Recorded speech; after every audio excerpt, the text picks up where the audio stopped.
Bonjour chers élèves, vous n'êtes pas sans savoir qu'en fin d'année de terminale, au mois de juin, vous allez désormais devoir vous prêter à ce que l'on appelle le grand oral, qui constitue la dernière des 5 épreuves terminales dans le cadre de l'examen du nouveau baccalauréat et comptant avec un coefficient 10 en voie générale et 14 en voie technologique.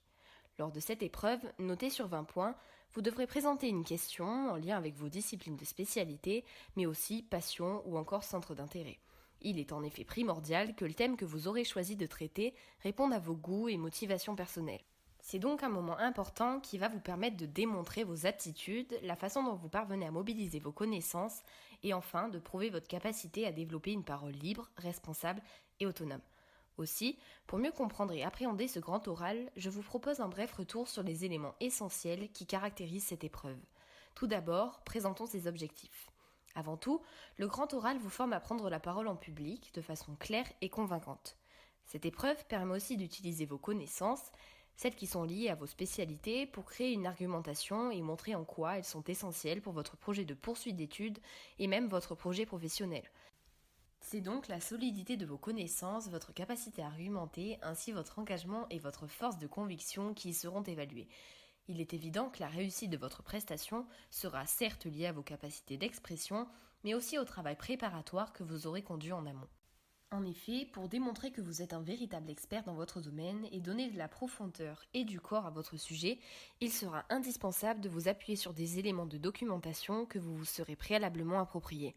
Pensez donc à varier les sources de documentation pour avoir des points de vue différents, mais aussi afin de développer vos compétences, pouvoir débattre et analyser des phénomènes complexes.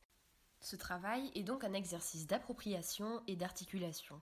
Aussi, pensez à conserver vos sources documentaires car elles vous seront précieuses. Mais concrètement, comment cela se déroule-t-il le jour J ? Vous allez tous présenter 2 questions au jury d'examen qui en choisira une. Pas de panique, puisque vous aurez préparé en avance ces 2 questions avec vos professeurs et éventuellement avec d'autres élèves. Ces questions porteront sur vos disciplines de spécialité. Pour la voie générale, elles ne pourront concerner qu'une seule de vos spécialités, ou les deux en même temps. Par exemple, si vos 2 spécialités sont histoire-géographie et SVT, la question peut porter sur l'histoire de la médecine. Pour la voie technologique, ces questions s'appuieront sur une des spécialités de votre série. Puis, vous bénéficierez de 20 minutes de préparation pour mettre en ordre vos idées et créer, si vous le souhaitez, un support comme une carte, un graphique ou un schéma à donner au jury. Rassurez-vous, ce support n'est ni obligatoire ni évalué, puisque votre exposé se fait sans notes. Si vous faites cependant le choix de fournir un support au jury, celui-ci devra être structuré et rapidement compréhensible. Il sera donc nécessaire de vous entraîner préalablement à la composition de ce support.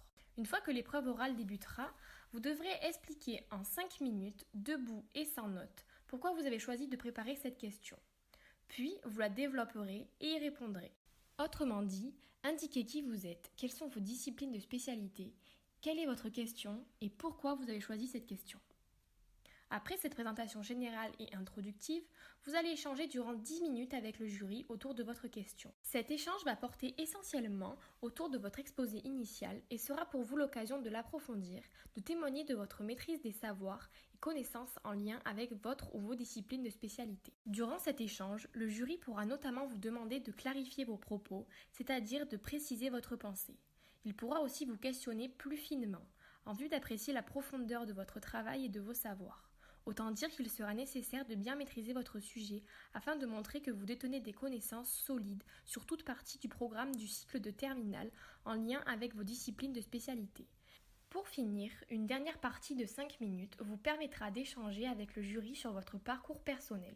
Il s'agira ici de créer du lien entre la question que vous aurez présentée et vos souhaits d'orientation, qu'il s'agisse de votre poursuite d'études dans l'enseignement supérieur, mais aussi de votre projection dans le monde professionnel. Autrement dit, comment le choix de votre sujet, en lien avec vos enseignements de spécialité, s'intègre et nourrit une réflexion et un questionnement plus personnel. Pour démontrer au jury que votre projet répond à un cheminement mûri et réfléchi, pensez bien à présenter toutes les étapes. Stage, rencontres, mobilité internationale, intérêt pour les disciplines de spécialité, expérience en milieu associatif, sportif ou encore culturel.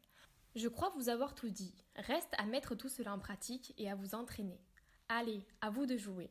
Et si vous êtes en manque d'inspiration ou que vous avez envie d'en savoir plus, n'hésitez pas à consulter la masterclass de l'Académie de Versailles.